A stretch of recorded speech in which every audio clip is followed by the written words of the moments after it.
In a world of kings and empires, one kingdom rose, not just by the might of armies, but by the grace of God. This is the story of a king whose wisdom echoed through the ages, a ruler who commanded not only men, but the winds, the spirits, and the very creatures of the earth. This is the legacy of Prophet Sulaiman, son of Dawud, peace be upon them both. His reign began not with a crown of gold, but with a prayer. "My Lord," he beseeched, "grant me a kingdom such as will not belong to anyone after me, for you are the bestower." And God answered his call, bestowing upon him gifts beyond human imagination. The winds became his chariot, carrying his commands across vast distances in the blink of an eye. The jinn, powerful beings of smokeless fire, were made subservient to him, master builders and divers, crafting wonders that mortals could only dream of. Imagine a palace, its floors so polished they resembled pools of water, its structures built by unseen hands.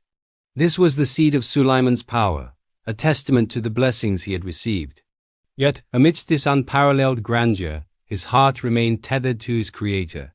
He understood that every gust of wind he commanded, every marvel the jinn constructed, was not a product of his own might, but a trial and a trust from the Almighty.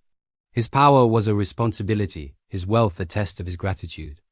One day, as his magnificent procession marched through a valley, a tiny voice was heard. An ant warning its colony, "O ants, enter your dwellings, lest Sulaiman and his soldiers crush you while they do not perceive." The wind carried this humble plea to the prophet's ear. He, the king who commanded armies and spirits, smiled. He smiled not with arrogance, but with warmth and humility. He understood the sanctity of all life, no matter how small. He halted his entire army for a colony of ants, a profound act of justice and compassion. In that moment, he turned to God, his heart filled with gratitude, thanking him for the ability to perceive such a small yet significant voice. This was the essence of his rule, justice tempered with mercy, power guided by wisdom. His court was a place where truth prevailed. He listened to the grievances of the poor, the disputes of the merchants, and the pleas of the voiceless. His famous judgment between two women claiming the same child showcased a wisdom that was divinely inspired. By understanding the true nature of a mother's love, he revealed the truth and delivered justice, solidifying his reputation as a king whose insight was a gift from God.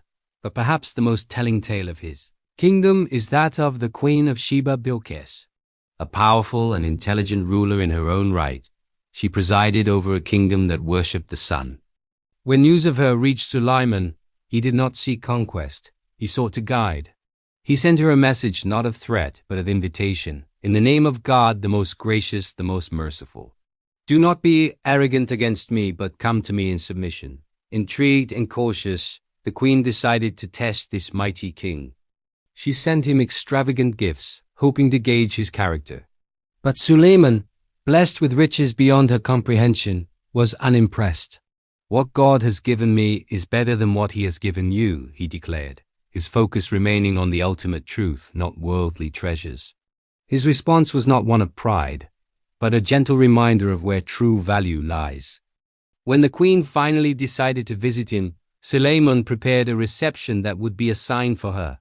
As she entered his palace, she mistook its shimmering floor for a deep pool of water and lifted her robes. "It is but a palace paved with glass," he informed her gently. In that moment of awe and realization, seeing a power so immense paired with such profound humility and devotion to a single God, her perspective shifted. She saw the illusion of her own kingdom's power and declared, "My Lord, indeed I have wronged myself, and I submit with Sulaiman to God, Lord of the worlds." She was not conquered by force, but won over by faith. Throughout his reign, Prophet Sulaiman was in constant conversation with his Lord. His power was a prayer, his every action a form of worship. He spoke to the birds, understood the logic of the ant, and commanded the jinn, yet his greatest strength was his unwavering faith. He knew that one day all this grandeur would fade. The winds would fall silent, the palaces would crumble, and his kingdom would become a story. His end was as instructive as his life. He passed away while leaning on his staff, overseeing the jinn at work. For a long time, they continued their labor, unaware that the king who commanded them was no longer alive.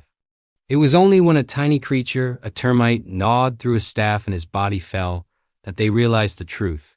It was a final, powerful lesson from God that even the most powerful beings do not possess knowledge of the unseen, and that all power, all life, ultimately returns to the Creator.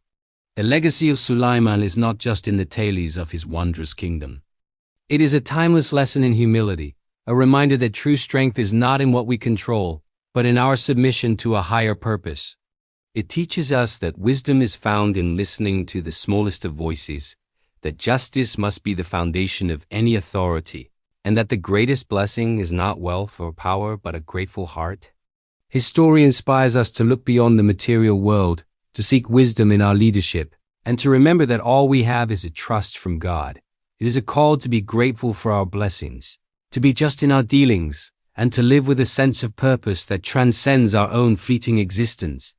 The winds no longer carry his commands, but the echo of his wisdom, his faith, and his gratitude continues to resonate through time, a majestic and spiritual inspiration for all humanity. Thank you for watching. If this story moved you, please consider subscribing for more reflections on the timeless wisdom of the prophets.